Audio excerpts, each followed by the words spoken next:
Rain Shroud had never sought glory. From the beginning, he was someone who lived quietly, listened more than he spoke, and whose heart leaned naturally toward creatures others ignored. That was why, when the hero's party decided to cast him out, Rain did not protest. They told him he was useless, that a beast tamer had no place beside heroes. They took back the equipment he had been given and erased his name from their party without hesitation. Rain bowed his head, accepted their judgment, and walked away alone. He believed that if he truly had no value to them, then leaving was the right thing to do. Left with nothing, Rain wandered through the city of Horizon and registered as a low-rank adventurer. His days became filled with small, thankless tasks, gathering herbs, delivering supplies, helping children and merchants. People dismissed him as weak the moment they heard his class. Then, deep within a forest, everything changed. While collecting medicinal plants, Rain heard a violent cry. He ran toward it without thinking and found a young girl under attack by a powerful monster. Though terrified and clearly outmatched, Rain stepped between them. His sword shattered instantly. His body was thrown aside. He should have died. Instead, the girl calmly stepped forward and destroyed the monster with a single strike. Her name was Kanade. She was a cat spirit, an ultimate species, one of the rarest and strongest beings in the world. Such creatures rarely acknowledged humans, let alone followed them. Yet Kanade had watched Rain closely. Despite being weak, he had acted. Despite being abandoned, he had shown kindness. Intrigued, she offered him something unthinkable. She offered to form a contract. Rain did not command her. He did not force her will. He simply accepted her choice. The bond formed successfully, sending a warm surge of power through Rain's body. For the first time, his life took a new direction. Together, Ron and Kanade began taking proper quests.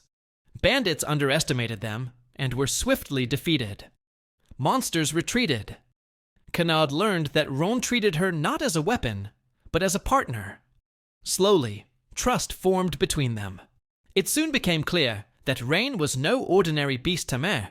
He could communicate with animals naturally, form multiple connections, and command without domination. Even Kanade, an ultimate species, recognized this rare quality. Their journey brought them to Stride Bridge, where they encountered another ultimate species, Tanya, a warrior of the dragon tribe. Proud and aggressive, Tanya mocked Rain and challenged him, convinced he was weak. Rain did not overpower her. He endured. Through coordination, strategy, and trust in Kanade, he stood his ground. Tanya realized that Rain's strength did not come from force, but from leadership and judgment.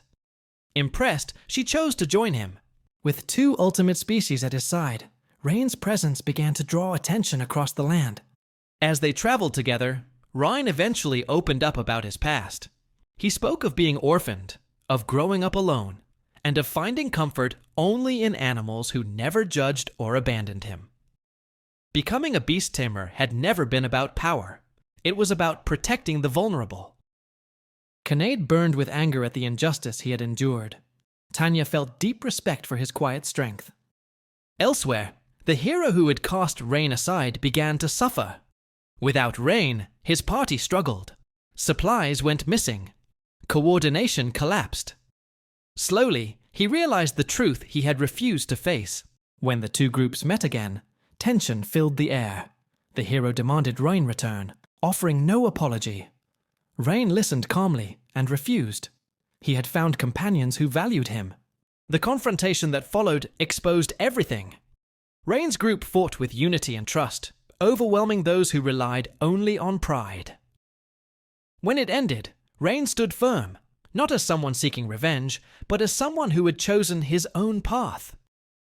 Soon after, the guild sent Rain and his companions into the Lost Forest, a place of illusions and distorted paths. Even Kanade and Tanya struggled to navigate it. Rain, however, listened to the forest itself.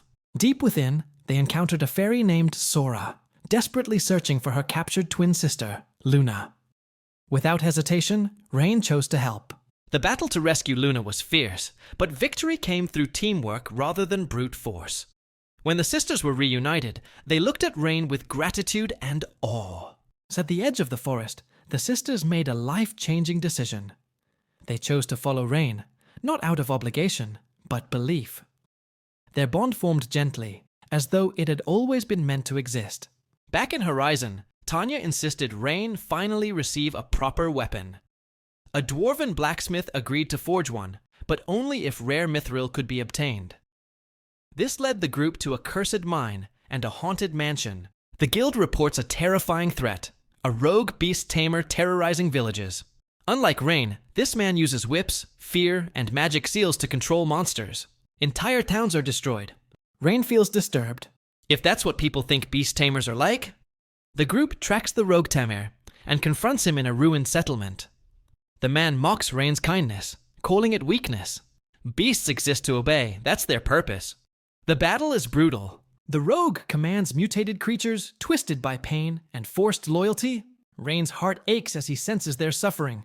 Rather than attack recklessly, Rain speaks to the beasts. He reaches out emotionally, breaking their chains of fear. One by one, the creatures stop fighting. The rogue beast tamer panics. Without control, he is powerless. Defeated, he screams that kindness is meaningless in a cruel world. Horizon appears peaceful on the surface. Markets are busy. Adventurers laugh. Life seems normal. But Rain senses something is wrong. Whispers reach the guild about people disappearing. Quietly, without reports. Families are afraid to speak. Guards look the other way. The source soon becomes clear. The Lord's son. A cruel and arrogant noble who abuses his authority for entertainment. He kidnaps citizens, extorts merchants, and punishes anyone who resists. The guards refuse to intervene. The guild hesitates, bound by political pressure. Rain is furious, but controlled. If the system won't protect people, then I will. During an investigation, Ryan meets Stella, the vice captain of the city guard. Unlike the others, she is honest and burdened by guilt. She knows the truth, but lacks power to act alone. Ryan offers her something rare: trust. Together, they begin uncovering evidence of corruption. Kaneda shadows the noble unseen.